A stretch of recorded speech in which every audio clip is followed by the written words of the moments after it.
Baku udah ulang nenyong piano. Nah, di video ini gue bakalan ngasih tahu kenapa gue vakum atau hiatus atau hilang lah dari dunia per-YouTubean dan juga sosial media sih secara keseluruhan. Eh, tapi buat yang pengen tahu jawaban singkatnya, jawabannya itu karena gue memiliki masalah kesehatan mental gitu, mental health problems. Dan gue akan kasih tahu detailnya di video ini. Jadi, by the way, sebelum gue buat video ini, gue udah buat 2 video tentang ini juga. Dan durasinya itu panjang banget, 3 jam. Gitu. Terus waktu gue edit, gue tuh ngerasanya kayak, pertama itu editnya lama, yang kedua ini kayaknya nggak ada yang tertarik juga deh nonton 3 jam. Karena gue pun sambil ngedit juga kayak kok dragging banget ya gitu, lama banget. Karena yang gue sampein di 2 video sebelumnya itu terlalu detail gitu. Orang juga mager nontonnya. Jadi gue buat video yang baru ini yang jauh lebih singkat gitu. Dan kalau gue sih maunya mentah nih raw. Kalaupun ada editan ya sedikit-sedikit aja lah gitu. Jadi gue bisa langsung upload gitu. Terus kita lanjut ya ke pembahasan. Gue agak nyontek-nyontek dikit nih biar langsung ke inti-intinya aja, yang super pentingnya aja gitu, nggak usah terlalu selengkap sebelumnya. Oke. Jadi perkembangan soal mental health gue ini gue catat di notes dari pertama kali gue ngerasain sampai di akhir-akhir udah mulai membaik, itu gue catat semuanya. Nah ini nggak bakalan gue bahas satu-satu. Di video sebelumnya gue bahas satu-satu, makanya lama. Ini gue kasih tahu yang gue bilang tadi, yang super pentingnya aja, yang inti-intinya aja. Nah, apa yang gue rasain? Yang gue rasain itu kalau lagi sendiri itu gue overthink. Overthinknya itu dalam bentuk overanalyze. Jadi gue menganalisa sesuatu yang random gitu.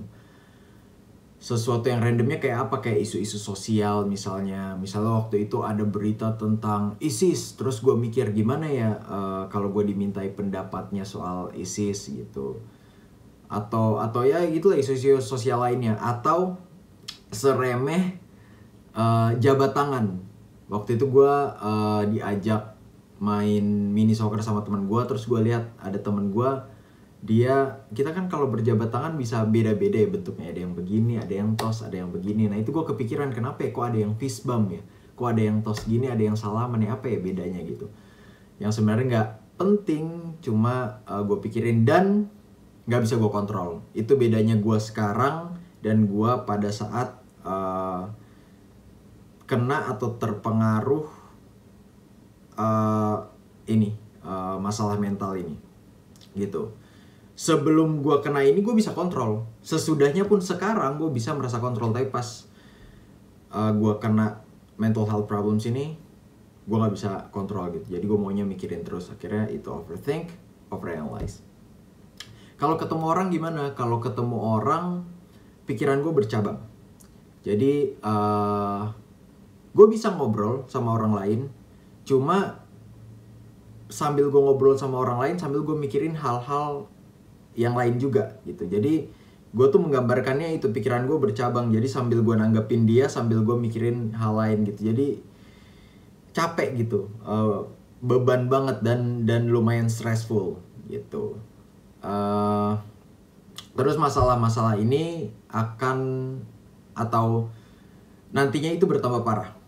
Nah nanti akan gue jabarkan nih apa aja, kayak gimana aja bertambah parahnya. Tapi sekarang sampai sini dulu. Triggernya kenapa? Triggernya itu tanggal 1 Juni 2021 gue lihat thread Twitter. Sorry, bukan thread, tweet. Tweet di Twitter itu tweetnya simple, dia tentang relationship gitu. Terus habis kasih statement, di bawahnya ada pertanyaan. Itu jam 4 pagi. Gue kebangun tuh. Habis gue lihat itu, terus gue mau coba tidur lagi kan. Pas gue mau coba tidur, gue gak tenang. Kayak kok gue gak bisa inget ya yang tadi barusan gue baca ya. Jadi gue baca ulang, terus gue tidur. Gue belum tenang nih, gue mau coba jawab nih, kalau gue ditanya gimana nih. Akhirnya ya gue baca ulang, gue hafalin, gue coba jawab. Gue merasa kurang sempurna, gue coba jawab lagi, gitu terus sampai jam 7 pagi. Jam 7 pagi akhirnya gue baru bisa tidur. Jadi itu gue kebangun jam 4, gue baru bisa tidur lagi jam 7 untuk mikirin a single tweet ini. Gitu. Dan gue tidur bukan karena solve ya, tapi karena gue udah capek. Di sini gue mulai mikir kayak, wah, udah nggak beres nih. Nah, inilah triggernya, ini awal permasalahannya. Kalau ditanya, ada nggak masalah esensial dalam hidup lu yang jadi trigger mental health ini? Jawaban gue enggak. Karena biasanya masalah esensial tuh financial. Misalnya gue pada saat itu tidak punya masalah financial. Relationship tidak punya juga pada saat itu. Appearance gue merasa fine-fine aja gitu, nggak ada masalah. Orang biasanya kena mental health kan karena hal ini kan, stressful karena pekerjaan, nggak juga gitu. Jadi gue bingung gitu. Tapi yang jelas triggernya tuh itu. Triggernya yang soal tweet tadi. Itu pertama kali gue ngerasain, wah deh nggak beres nih gitu. Tapi memang gue dari dulu tuh suka mikir. Kalau misalnya di mobil, kalau misalnya di kamar mandi gitu, sambil mandi sambil nyetir, itu kan kegiatan yang membosankan buat gue. Jadi gue atasi dengan berpikir gitu, gue biar nggak kerasa waktunya. Gue cari masalah apa yang gue pikirin. Tapi begitu selesai mandi, begitu gue nyetir dan sampai tujuan gitu ya udah nggak gue pikirin lagi gitu. Itu dia yang gue bilang tadi, gue masih bisa kontrol. Nah bedanya yang sejak tanggal 1 Juni 2021 ini gue gak bisa kontrol. Itu. Oke, terus lanjut. Terus begitu gue ngerasa udah gak beres nih gitu, gue lakukan tindakan kuratif, tindakan penyembuhan. Apa tindakan penyembuhan yang paling benar adalah lu seek for professional help. Dan that's exactly what I did. Gue ke psikolog gitu. Tadinya gue nggak mau nih ke psikolog atau ke psikiater karena gue mikirnya bisa hilang nih 2-3 hari gitu, gue diemin aja. Ternyata enggak gitu. Jadi 3-4 hari setelahnya, kayaknya 4 hari setelahnya gue langsung cari psikolog. Psikolog pada saat itu yang gue dapet di bicarakan.id dan online. Karena masih pandemi juga kali ya, jadi gue pun merasa lebih nyaman kayaknya online aja deh gitu. Dan long story short, gue konsultasi. Masalahnya adalah overthinking dan ruminasi. Nanti gue coba cantumkan nih chat WA-nya di sini. Ruminasi itu apa? Ruminasi itu lu mengulangi hal-hal atau mengulangi hal secara terus-menerus gitu. Biasanya hal-hal yang diulangi itu hal-hal yang negatif. Itulah nanti yang akan men-trigger lu untuk berpikir, dan lu akan merasa cemas, terus stres gitu. Terus disampaikan juga di situ beberapa metode seperti gue harus waspada nih untuk nggak merespon pikiran-pikiran yang negatif gitu, yang nggak perlu diikutin. Nanti ada yang namanya teknik grounding, itu lu mengarahkan fokus atau atensi ke objek di sekitar lu gitu. Tapi untuk lebih dalamnya lagi, silakan kalian cari tahu sendiri ya mengenai teknik ini. Atau kalau pengen konsultasi ke profesional, silakan konsultasi gitu. Kemudian mindfulness. Nah, mindfulness ini advice yang ada di mana-mana, yang sebenarnya penting banget gitu. Kalian punya mental health atau enggak, mindfulness ini penting gitu, dan orang sering lupa.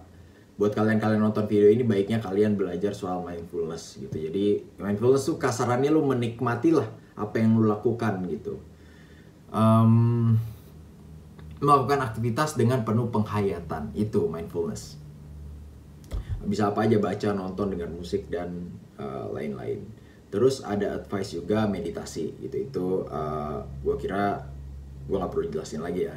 Kalau soal meditasi pasti udah pernah dengar lah. Tinggal gimana cara meditasinya itu yang beda-beda. Lanjut. Nah, setelah gue konsultasi ke psikolog, metode-metode itu gue lakuin, tapi memang gue kurang disiplin. Jadi works for some minutes, tapi akhirnya ya gue ngerasa aduh balik lagi kepikiran lagi, overanalyze lagi, gitu. Gue harus akuin waktu itu gue terburu-buru gitu. Gue pengen cepet sembuh nih, pengen cepet selesai gitu. Jadi apa ya, jadi nggak disiplin gitu. Terus yang gue rasain tuh semakin parah. Semakin parahnya kayak apa? Ada beberapa hal, misalnya hal-hal yang gue pikirin tuh semakin remeh gitu. Lama-lama tuh gue mulai mikirin kata, satu kata tuh gue pikirin ini artinya apa ya? Gue coba gue bedah gitu.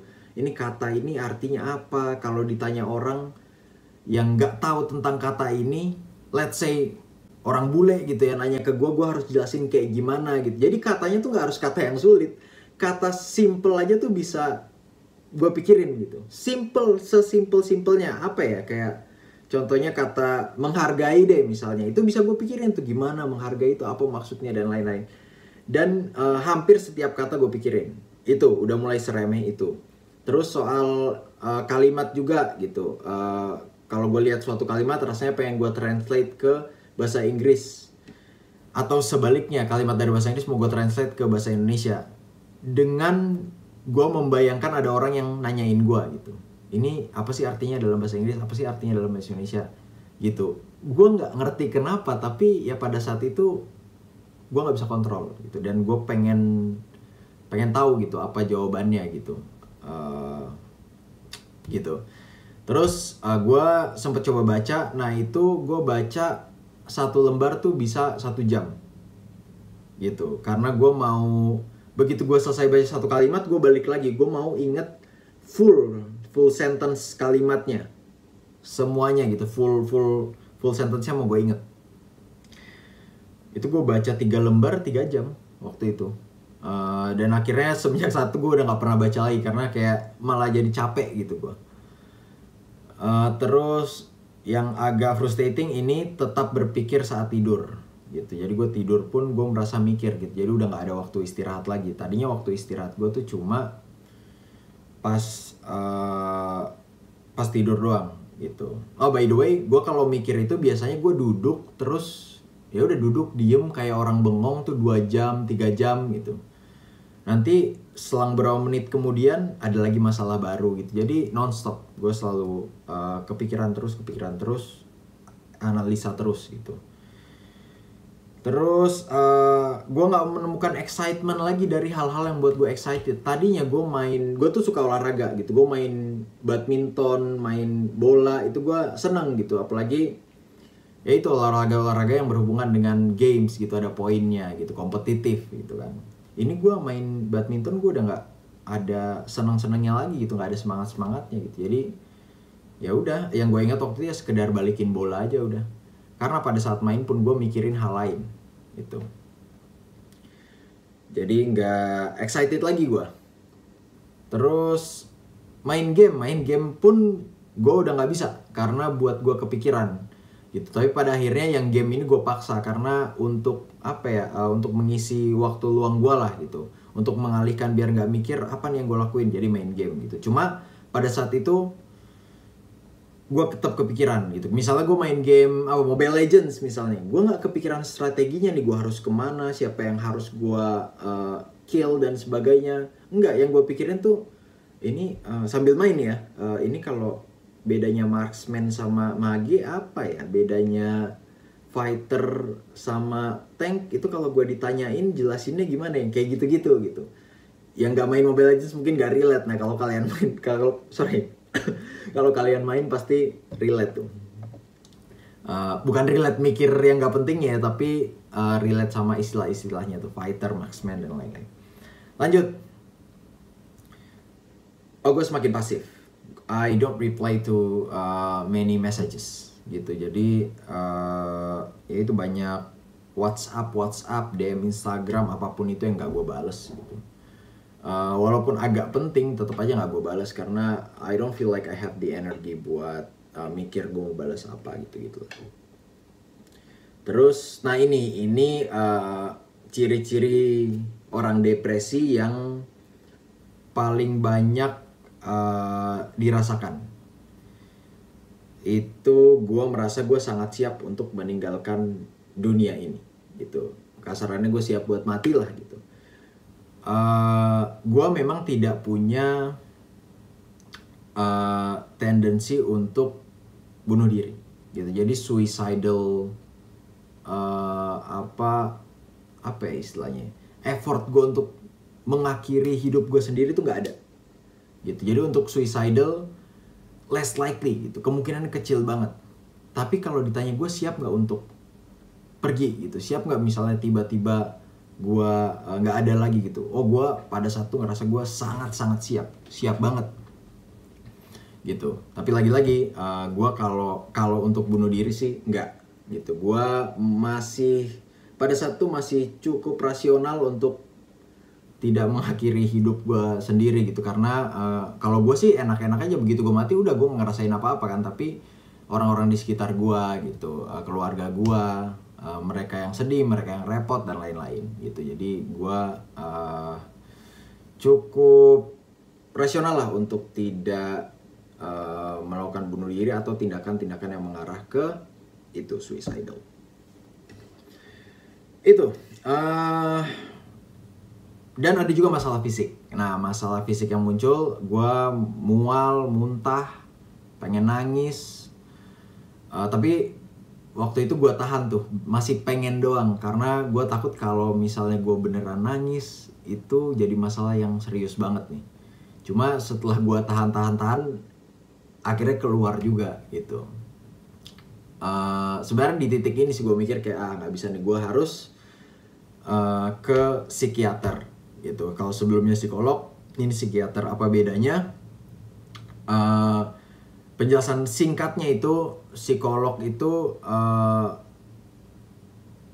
psikiater itu dia dikategorikan sebagai dokter, jadi mereka bisa kasih lo obat, sedangkan psikolog nggak bisa, gitu. Soal metode dan lain-lain ya memang ada perbedaan juga, tapi gue nggak bisa jelasin detail, kalian silahkan cari sendiri.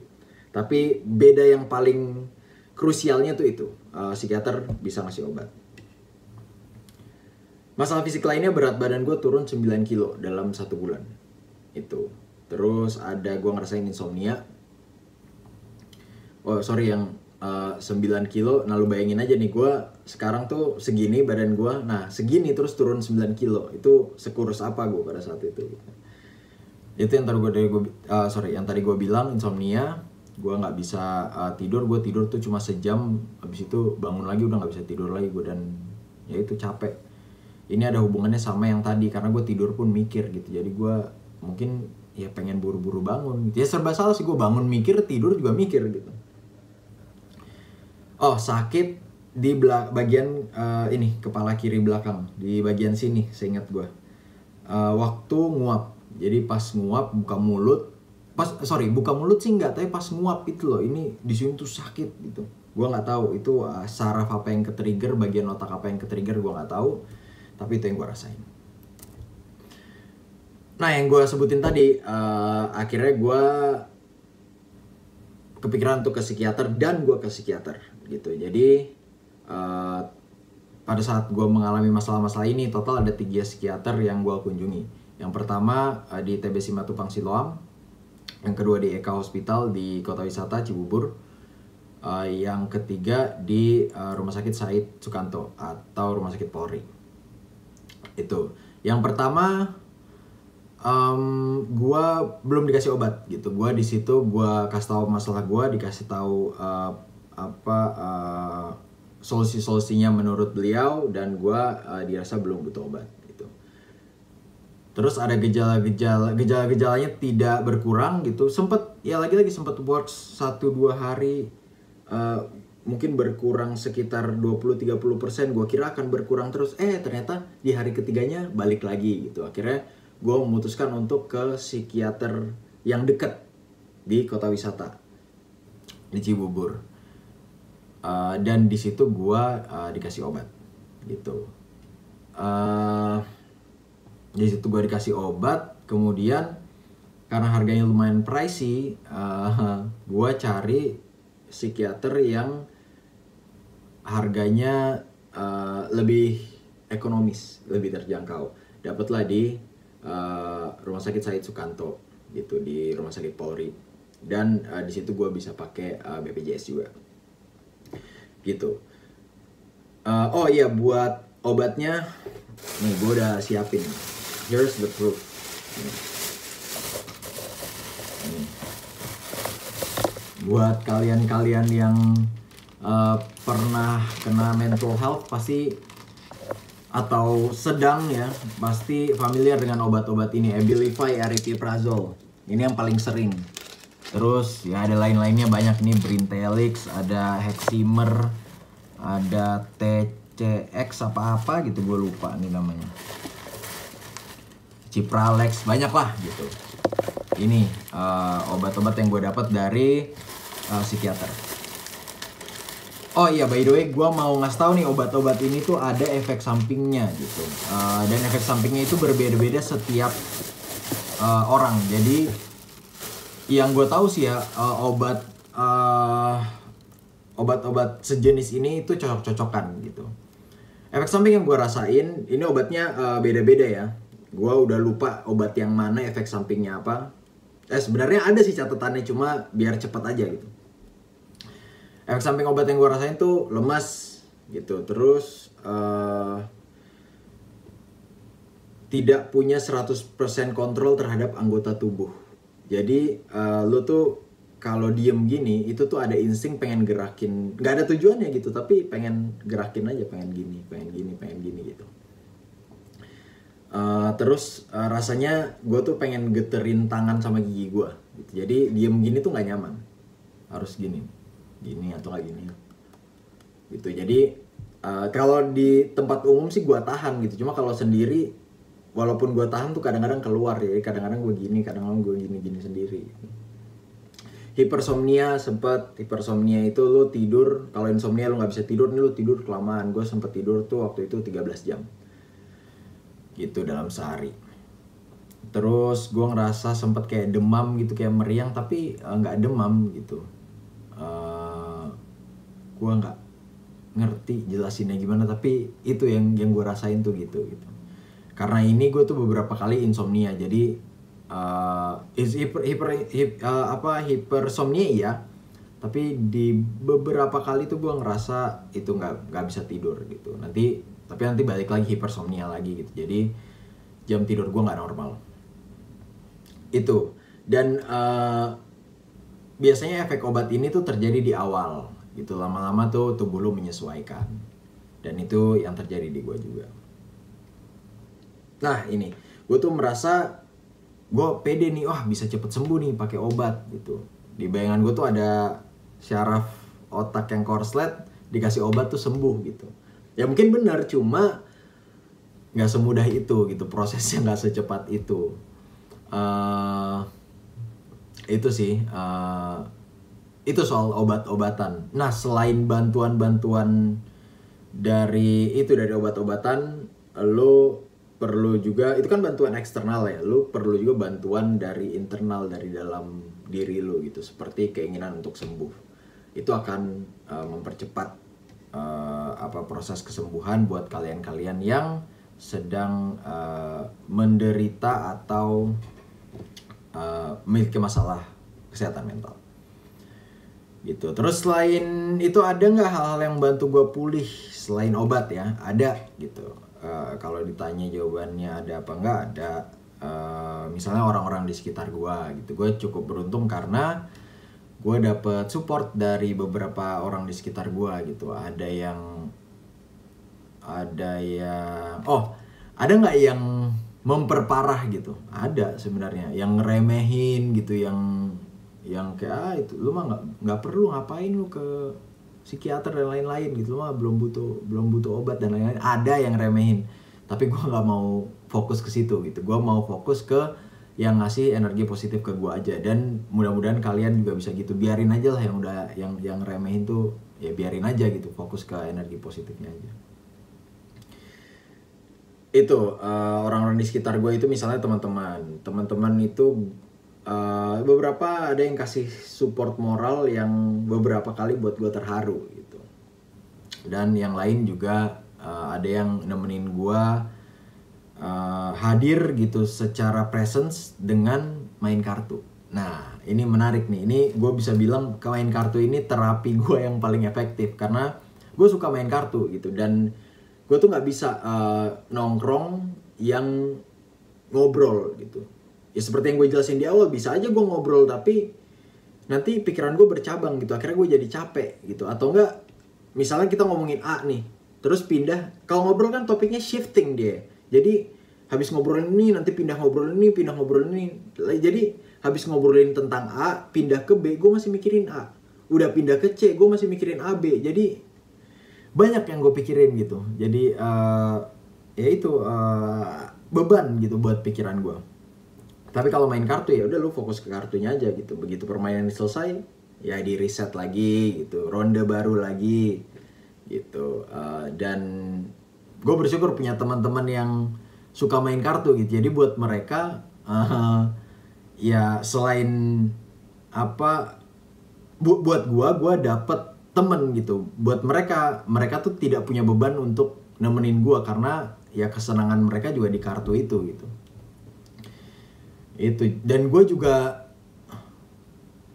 jadi apa ya, jadi itu jadi nggak merasa terbebani karena gue tuh nggak mau ngebebanin orang gitu, yang orang tuh harus treat gue gimana gitu pada saat itu, nggak mau gue. Jadi ya gue beruntung, mereka suka kartu, gue suka kartu, oke, kita main kartu sesering mungkin gitu.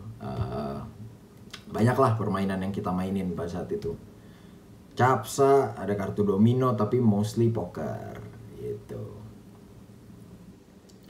Terus di support yang paling apa ya, yang paling impactful yang gue rasain itu support dari nyokap gue gitu. Nyokap gue itu dia support gue endlessly. Beliau yang gue bersyukur sih, nyokap gue cukup religius, spiritual cukup kuat, tapi beliau tetap mengarahkan gue untuk ke rohani and stuff, tapi juga mendorong gue untuk ya udah cari professional help gitu. Gue banyak dengar cerita teman-teman gue ataupun temennya teman gue, lebih banyak yang itu sih, cerita temennya teman gue yang ya orang tuanya nggak support gitu kalau ke professional help gitu. Ya kalau lu Kristiani ya disuruh berdoa aja gitu, minta ke Tuhan Yesus. Kalau lu Muslim disuruh banyakin sholat misalnya gitu. Itu bagus nggak? Ya bagus kalau kalian agamanya kuat gitu, bagus. Tapi professional help itu juga sangat perlu kalau lu punya masalah mental health yang severe gitu, yang lumayan parah gitu. Itu sih gue berterima kasih banget gitu sama nyokap gue. Gue nggak kebayang sih jadi dia yang lihat anaknya tuh tiba-tiba rusak gitu. Lo biasanya ya pembawaannya fun gitu, tiba-tiba diam, bengong, diajak ngobrol udah pasif gitu. Ya gue gak kebayang aja sih, gue ngebayangin gue lihat anak gue gitu pasti gue akan sedih banget gitu. Itu sih.